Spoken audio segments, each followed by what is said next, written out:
抢钱的大战已经开始了。这段时间你跟着无脑捡钱了吗？我是没想到自己有生之年居然可以经历这么一次一夜变天的，什么意思呢？大家好，我是扫地僧。你知道降息之后投资什么最赚钱吗？当全世界的股市大部分都是玩这个跌个 5%， 然后又涨个 5% 的游戏，就是说他们都在整固横一的时候这暴跌了4年的港股、大陆股直接就涨了 40% 左右，无数人价值观直接就破碎了。为什么呢？因为真的很恶心的。以前很多人信仰的资本媒体都在说 ABC 就是 Anywhere but China， 投资什么地方都行，就是不会投资中国。所以你可以看得到，全世界股市在涨的时候港股、陆股都在跌；全世界股市在跌的时候港股、陆股就在暴跌。这4年基本上都是这样的。所以这几个月，当我公开说我正在慢慢的卖掉一些暴涨的美股，然后把一部分的美元换成港币，布局港股的时候就成了很多人眼里的笑话。甚至有的人要劝我一定要去珍惜你的生命，因为今天港股是很便宜，但是明天可能更便宜，后天、大后天可能更便宜。结果降息之后的一夜之间美国的资本和媒体，比如说这个高盛、摩根银行直接就原地掉头了，都在说 AIC， 就是说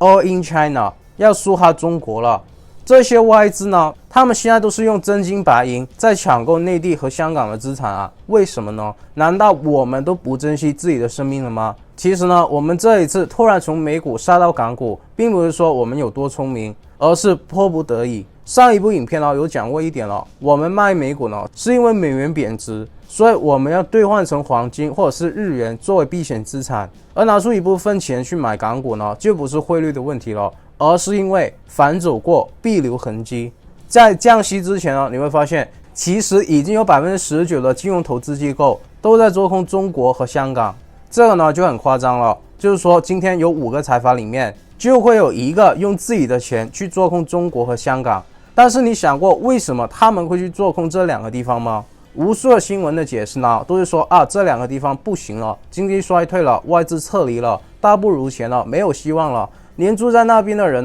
都移民了，香港就变成了金融中心的遗址了。你随便一搜这种新闻就有一大把的，这就是大部分人看到的痕迹。但对于我们商人投资人来说我们看到的是过去的历史，每一次都是一模一样的套路，就是剪羊毛。我们简单点吧，今天我想要把你家祖传下来的公司给收购了，直接让你公司跟着我姓，那么我要做什么呢？是不是直接找你过来谈，求着你把公司卖给我吗？这样你会不会卖给我呢？你就算会卖给我，你也会卖我一个很贵的价钱，对吧？所以我不会找你谈的，而是直接去做空你家的公司，然后让你把公司贱卖给我。比如说我可能找个女人跟你一起睡觉，让你患上一种很怕细菌的病，然后就把你患病的这个消息公之于世，爆料给媒体，让他们全天候的去报道。而在此之前我就会大幅度的去做空你家公司的股票，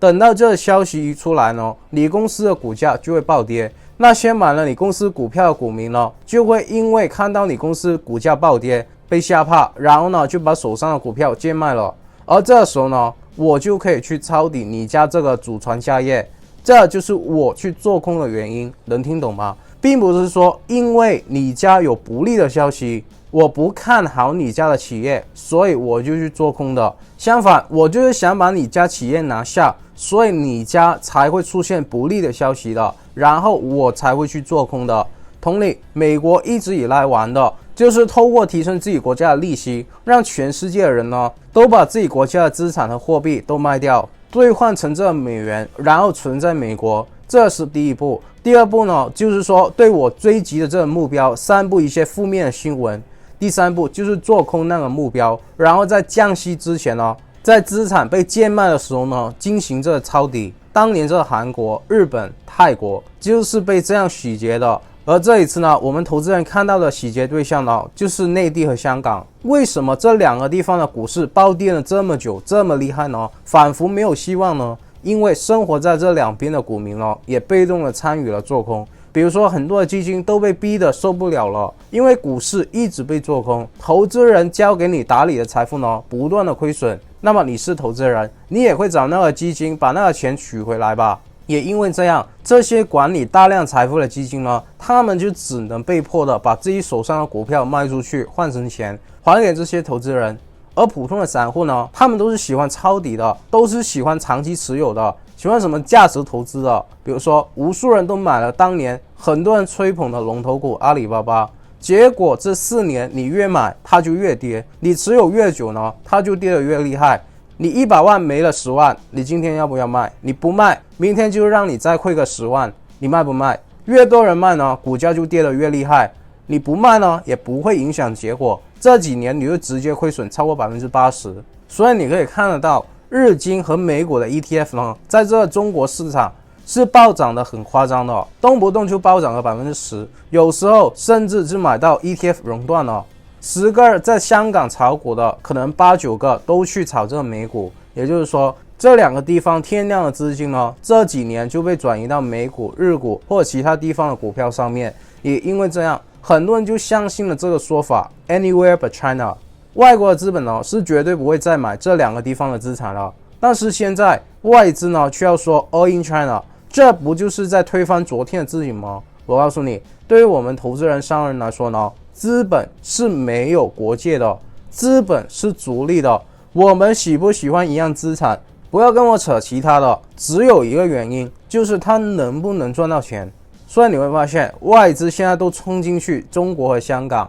而中国自从降息之后呢，就出现了很多的举动，又是发射这个导弹啊，又是大力放水了，到底又在玩什么呢？那么这一轮陆股、港股的暴涨，其实很多内地人、香港人都是没有上车的，没有在里面赚到钱的。刚才也说了，因为他们也在被动的做空自己的股市，所以现在涨得这么厉害，还可以上车吗？其他地方的人呢，现在还可以买内地和香港股市的 ETF 吗？很多人说年头的时候错过我们美股、黄金、比特币暴涨的趋势，最近呢又错过了港股、日元、美债的暴涨趋势。然后一买呢就追高了，那怎么办呢？我不是打广告啊，真的呼吁你订阅我的频道，然后打开小铃铛，因为很多追星的影片你没有看到，后面你看到就太晚了。甚至说你可以为这部影片点赞，因为这样影片就会自动的存在你的播放列表里面，让你随时可以跟着来做。首先，这一波抢钱的大战，直接就让香港和内地的股市在降息之后，直接1个月内暴涨了37%。但是你会发现，它最近却迅速的回调了10%左右，到底发生了什么呢？我们每一部影片基本上都是环环相扣的，所以上一集呢就已经提过，美国降息代表什么？就等同于以前全世界的钱都被升息大法吸过去美国了，而现在美联储降息呢，就等同于这些被抽走的钱开始慢慢的漏出来了。所以呢，全世界的国家都希望把这些漏出的钱，甚至希望把本来应该回流到别的国家的钱呢，都抢过来。什么意思呢？比如说今天我是日本啊，这段时间呢，我日本有10万亿流进去这个美国了，那么现在美国降息了，却只有1万亿流回来，因为其余的9万亿呢，可能就流去了这个韩国、中国、印度等等的。也就是说，本该回流的10万亿，有9万亿被其他的国家抢走了。简单来说，你的钱被美国抢走了，降息的时候呢，本来应该是把全部钱还给你才对，结果又被其他国家抢走了，所以暴跌了4年的这个陆股和港股呢，居然就在这1个月内无脑的暴涨。很多人就说是因为这2个地方把钱都抢走了，真的是这样吗？外国的资本呢，以前看空这个陆股、港股的原因，说是因为他们觉得这经济衰退了，很多公司不赚钱了，基本因素改变了。那现在他们直接说要 All in China， 难道是因为这2个地方经济突然就变好了？以前不赚钱的公司呢，现在突然全部都变成很赚钱了，甚至连那些基本因素突然都改变了，移民了都不移民了，还是说法律都改了。你会发现这一切好像都没有变啊。那么外资为什么要重新的杀进去这2个地方的股市呢？很多人看到的是内地自从美国降息了之后呢，就把之前憋的大招都打了出来，然后就解释啊，这些就是刺激经济或者是放水的政策，就是吸引外资重新回流这个中港股市场的原因。我简单的说一下，比如说有的人说内地呢是直接把这个印钞机搬了出来，先来个8000亿，如果不够呢，再来个5000亿，再不够呢，就再来5000亿，印钱印到这个股市涨上去为止。其实呢，不是这样的，这呢是美国放水的玩法，内地的玩法呢是允许那些之前买了股票的基金、保险公司，也就是所谓的大户，因为之前他们的股市不是跌了4年嘛，很多都已经被套牢了。如果说现在卖股票的话，就等同于割肉。而且如果这些大户一起卖股票的话，股市就会跌得更厉害。但是这些人呢，如果不卖股票，钱就会被锁定在股市里面，这样市场呢就会没有钱来买股票了。中港两地的股市呢就很难涨上去了。所以呢，内地就出了一招，允许这些大户把手上的股票呢抵押给内地的中央银行，然后中央银行呢就会把中国的国债给到他们。这其实就等同于派钱给他们了。什么意思呢？各位，今天你手上有价值100万的股票，你试一试拿去银行做抵押，你看看能借到多少钱出来呢？你可能只能借到30-50万，因为股票的波动呢是很大的嘛，所以银行借你钱之前呢，他就会去评估你这个股票有下跌5%到70%的可能，所以呢就只能借你30-50万。而现在呢，内地是直接允许你用手上的股票去换等价的国债。100万的股票能够换100万的国债，这等同于什么呢？等同于中央银行拿自己安全而且容易卖出去的资产来换这大户那些高风险的资产，也就是等同于说，中国呢并没有直接的派钱，只是说你这些大户手上的这100万的股票不是被套牢了吗？我现在就拿100万的债券跟你去换，你拿到这100万债券的时候呢，你就可以把它卖出去，或者是再抵押。这样你就可以直接的套现100万现金出来，但是这100万现金呢，你就可以拿去股市去买股票。这一招呢，我觉得蛮厉害的。我是大户嘛，我买了股票之后呢，我是不是还可以再把手上的股票拿去跟你这央行换债券？换完债券了，我是不是可以把它拿去卖？卖完了之后，我是不是还可以买股票？这样呢，就可以无限的加杠杆了。最重要的是什么呢？这几年中港股市不好的时候呢，很多人都是买了内地的债券的，避险嘛。所以中国债券呢是处于牛市的，资金呢都跑到了国债上面。而现在呢，大量的债券借给了大户，让他们套现了，是不是说债券的钱呢就会跑了出来，然后买股票呢？那债券的价格是不是就会跌？股市是不是就会上涨呢？那么市场上的钱是不是就会从债券转移到这个股市上面？而且这个政策呢，在我看来是早就已经想好了，只是说等到现在才推出来。因为内地呢早就已经警告过很多资散户要注意这个债券的风险了，而且还出了一个政策，就是说让中国的银行可以把钱借给这些上市的公司，让他们拿到钱之后呢，去回购自己家公司的股票。也就是说，这就可以让股市不再跌下去了，就算被做空了，也有钱可以把自己家公司的股票买回来。还有一件事，就是在军事上面秀肌肉，中国呢直接就发了一颗洲际弹道飞弹，打到了这个南太平洋，而美国呢是在射程里面的，这代表什么呢？我就不多说了，你这样理解吧。美股之所以可以长期牛市，其中一个原因呢，是因为大家都觉得美国是没有战争的风险的，因为美国的军事很强嘛，不会有人随便的挑打。也因为这样，美股就有了一个安全稳定的投资环境，不会说今天啊，我在这个乌克兰的股市里面赚了很多钱哦，但是明天瞬间就没了。那么这几个呢，就是内地最近出的大招，而问题就来了，这几个大招确实可以推高股市，让股市上涨，对吧？但也不至于外国的资本说要 all in China 啊，就是你这两个地方啊，你股市可以止跌上涨，你可以自己人把这个股市买上去，但这并不代表我外资要参与啊，你涨你的，我玩不玩呢是我的事，对吧？我可以去这印度玩，我可以继续制裁你，为什么要进来玩你的股市呢？答案很简单了，开头讲了，5个里面至少是有1个外国的财阀都是做空了中港的股市的。做空呢，就是股市跌得越多，我赚的越多嘛。比如说我借了你价值10万亿的股票，然后我把它给卖了，让它的价格暴跌了，然后它跌到了价值5万亿的时候呢，我就把它买回来，然后还给你。这里面呢，我是不是就赚了5万亿？同时是不是就把你的股市弄到崩盘了？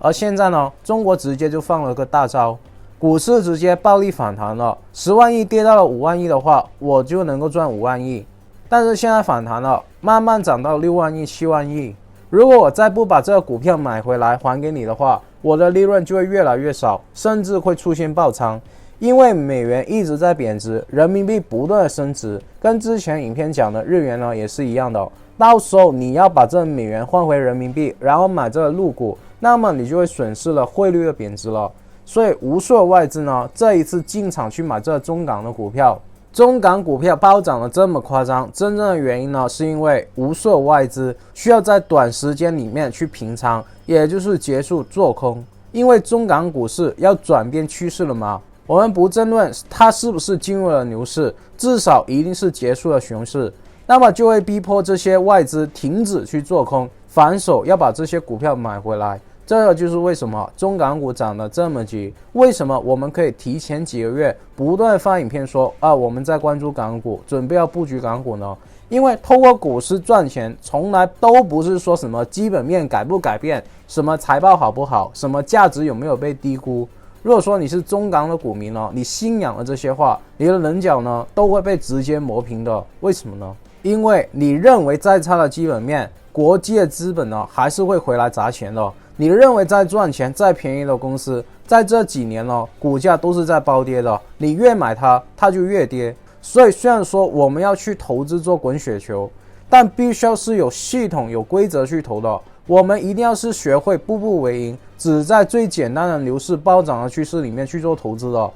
然后呢，在我们看错方向的趋势的时候，做出最低风险的止损的。而且我们不但要玩大概率会上涨的游戏，最重要的是我们必须要玩高赔率的游戏。简单来说呢，我们去赌会不会下雨，但是我看到了乌云呢，所以我不但会知道有60-70%的概率会下雨，而且如果我猜对是下雨的话，我赚就赚走你100块。但是如果说那30-40%的概率让我猜错的话，我亏就只是亏1块给你。这样看上去我是在赌博，实际上我却是在做投资啊，能听懂吗？所以如果你希望学习这一套规则的方法，接下来呢，我送你一份福利，只要你是我的粉丝，你就可以在影片描述上的第一条链接去免费报名我快要下架的2024年最新的股票投资班了。但是美国的资本会不会眼睁睁的看着你抢钱，然后什么都不做呢？上一部影片提到，美国的资本现在布的局是什么呢？就是吸引全世界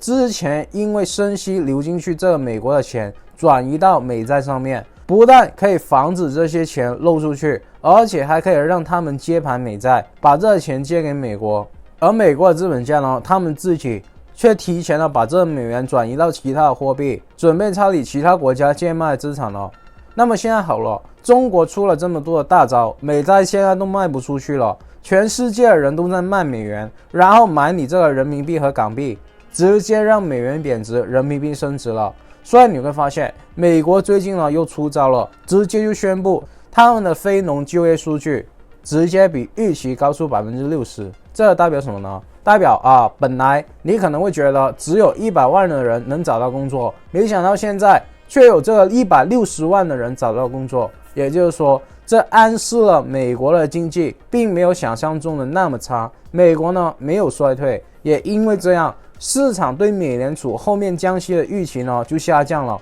甚至会认为这美联储可能不降息了，反而就要掉头升息了。所以这段时间呢，你可以看得到资金就没有流出美国了，美元指数又重新的拉回来了。各位，这真的很恶心的，很多金融机构呢是直接原地死给你看的。你之前降息是说因为就业数据统计出问题了，没那么好了。比如说8月你统计出来有100万的人找到工作，但实际上呢你又说统计错了，只有60万人找到工作，所以呢你就调整了数据，告诉全世界原来只有60万人找到工作。也因为这样，你美联储就会觉得美国失业率增加了，所以你才会突发的大力降息50个 BP 嘛，通过这样去刺激经济嘛。而你现在告诉我们的是什么呢？你这个月居然有160万的人找到了工作，那这是不是说你前段时间的暴力降息降错了？你是不是不应该降息啊？这个就很严重了，就等同于医生误诊了。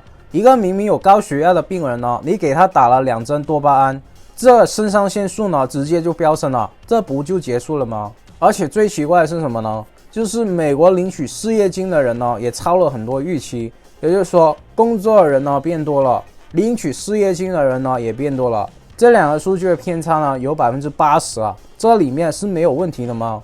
所以这个就业数据呢，之前就因为了降息而铺垫，所以就造假了。而现在为了不要让这美国的钱流出去，就业数据居然大幅度的变好了。所以现在的国际资本呢，就会认为美国的经济没有很差，所以后续可能就不降息了。也因为这样，之前赶着跑路的资本现在又不跑了。这就是为什么美元指数突然反弹，中港股有2天就出现了10%回调的原因。这也很正常了。比如说我自己在9月的时候布局港股，1个月的时间呢，整体的仓位利润就有了接近40%。我说的是整体仓位啊。今天有的人会说自己买了一只股票，然后涨了1倍，但是他不会告诉你自己买了多少，然后其他股票是涨还是跌。因为很简单，一只股票我买了100块，涨了1倍，我就有200嘛。但是另外一只股票你买了10万，跌了50%，所以你最后是亏了5万，赚了100的。这就是整体的仓位。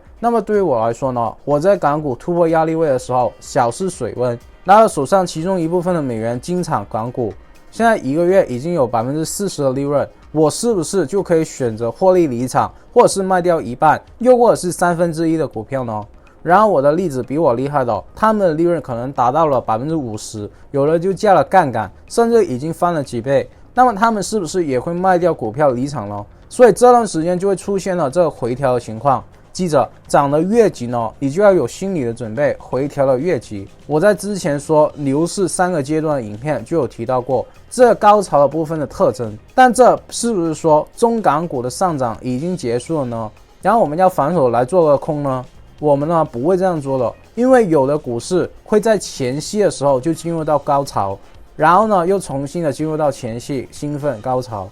所以我们现在这个状态呢，只是对市场出现犹豫，那么解决的方法就是持有现金，但并不代表我们要去做空，因为做空是要在熊市的时候的。而且我们看到的是什么呢？现在中美的资本呢都在对于中港股定价进行着争夺。什么意思呢？简单来说就是抢筹码嘛。比如说今天我花10块把市场上所有的鸡蛋都买了，那么后面的人想要买鸡蛋，那就只能跟我去买，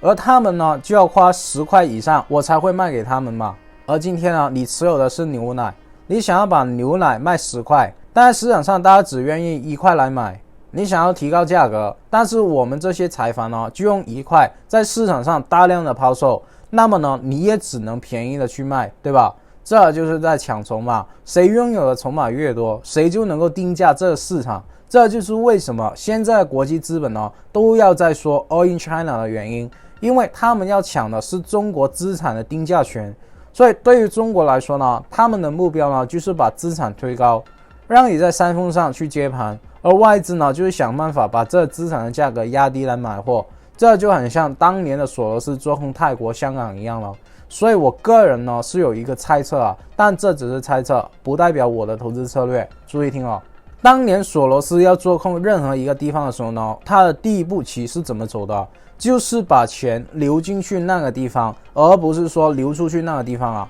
所以现在国际的资本是不是在流进去内地的香港，甚至说其实他们早就已经提前进场了，这就会引发了暴涨。然后呢，现在很多人头脑一热就会进场股市，比如说内地很多的00后，他们一辈子都没有碰过股票了，但是现在都进去开户了。为什么呢？因为他们等着结束内地7天假期的时候冲进去买股票，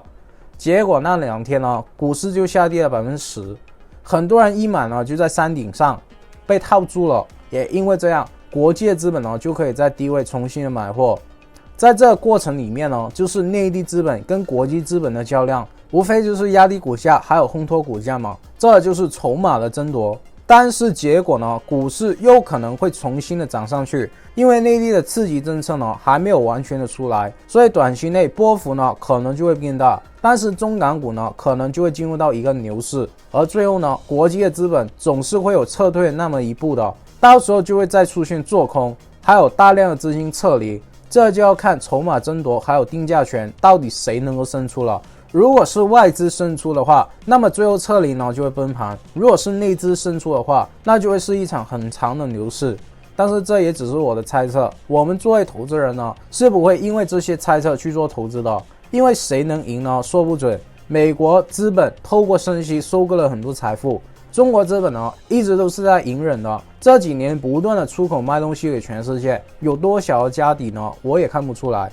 所以我的投资布局很简单，在这里呢，我先跟弟子对话一下，我们的风险回报率呢已经有超过1:5了。目前有一部分已经锁定了30%左右的利润离场了，另外的一部分呢，就算它继续跌了10%，这部分呢，我还有20%的利润。而如果港股再出现我们的低风险买入时机呢，我们就会再次的进场，而再次进场的时候呢，我就会调动更多的美元过来进行加仓，而那时候我跟厉老师呢就会第一时间的跟大家说。而如果你不是我的弟子，我不太鼓励大家现在去追高，因为你的买点跟我们的买点是不一样的，你没有一套交易的系统，你没有一套进场离场的机制，这就会导致了你可能因为一时的运气买对了，然后股票上涨赚了点钱了，但是你也会因为运气不好买错了，明明很好的股票却无理由的暴跌了。而你可以赢10次、100次，但是你输的时候一次呢就足以让你一无所有了，因为你没有一套控制风险的机制，完全你不知道买多少卖多少，对这个赔率胜率还有这个仓位管理是一无所知的，只知道买和卖，那么你就等同于在赌博嘛。而很多美国人在美股上涨的时候是赚不到钱的，台湾人在台股上涨的时候赚不到钱的，都是因为他们根本不懂得去判断趋势，趋势要来或是要走之前呢，都是有信号、有征兆的，就好像下雨之前哦，可能遍布乌云，但是你就是不知道这代表什么。所以说，如果你希望学习这套系统、这套规则，你现在并不需要承担任何的风险，你只需要付出你的时间、订阅和点赞，然后就可以在影片描述上面的第一条链接，免费的获取我2个小时免费股票投资班的教学，先到先得啊！好了，接下来的几期影片呢，我们还是有很多问题要解决的，比如说今天的话题还没有结束，很多的东西呢，我根本就讲不完。还有美国总统的选举呢越来越近，我的弟子呢就会知道我们已经在留意和提前布局了一些资产了。那么这一切你预期会怎么样了？很多人每周都在等这句话，将会是重中之重。好了，接下来我影片上架时间呢会更改一下，我将会在每周日8点30分继续的分享关于成为富人、企业家、投资家、达到财富自由的免费信息。如果你不想要错过的话，我还是呼吁你订阅我的频道，然后打开小铃铛，然后无私的把影片分享出去。我真心的祝福为这部影片点赞兄弟姐妹们早日达到财富自由。有什么问题呢？可以给我留言，只要你们能在我今天说的内容里面找到1-2句话是有用的，能够帮助自己的人生过得好一些呢，我就心满意足了。好了，我们下个礼拜不见不散，拜。